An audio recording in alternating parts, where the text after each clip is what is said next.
Biosocial theory in dialectical behaviour therapy, or DBT, is the underlying theory which explains how mental health symptoms arise and how they continue. Breaking this down, the bio part of the biosocial theory suggests you are biologically predisposed to emotional vulnerability.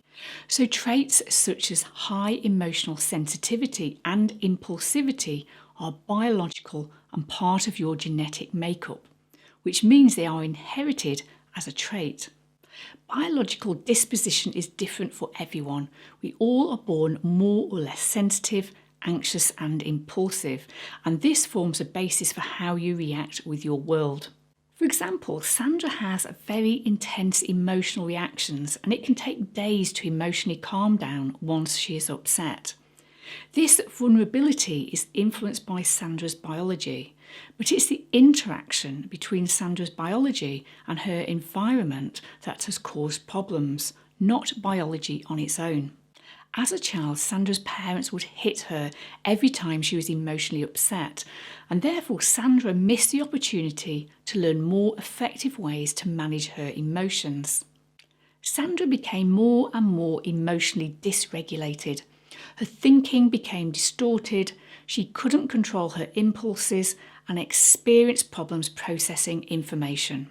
Sandra experienced what we call an invalidating environment. That is a social aspect of the biosocial model. So with Sandra, we have the biological vulnerability to experience emotions intensely, plus an environment that is intolerant towards emotional expression. This equals emotional dysregulation. I want to share with you a few characteristics of an invalidating environment. An intolerance towards emotional expression. For example, when you were a child, you were told, "Nobody else is crying, so stop crying." Communicating that specific emotions are wrong. For example, when you were growing up, you were told, "Well, that's a stupid thing to say, isn't it?" Communicating that you should be able to manage emotions without support. For example, as a child, you were told, "Sit on the naughty step and only come back when you stop crying." Not responding to emotions that need a response. For example, you were bullied at school, but your parents didn't offer emotional support and did nothing to help you. I want to stress that an invalidating environment can be abusive, but doesn't have to be abusive. A parent may be experiencing financial stress and they cannot give their child the attention or support they need. The parent may have an illness and not be able to attend to the child's needs. And some parents have never experienced good parenting and have never learned that skill. We can also experience an invalidating environment as an adult.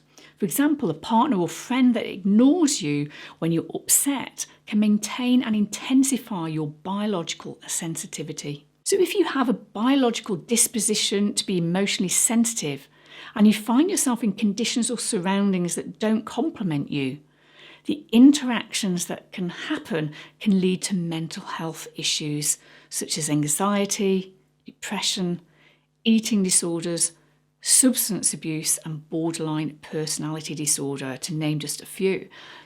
Now, the good news is that DBT can teach you how to understand and accept difficult emotions and learn new skills to manage them.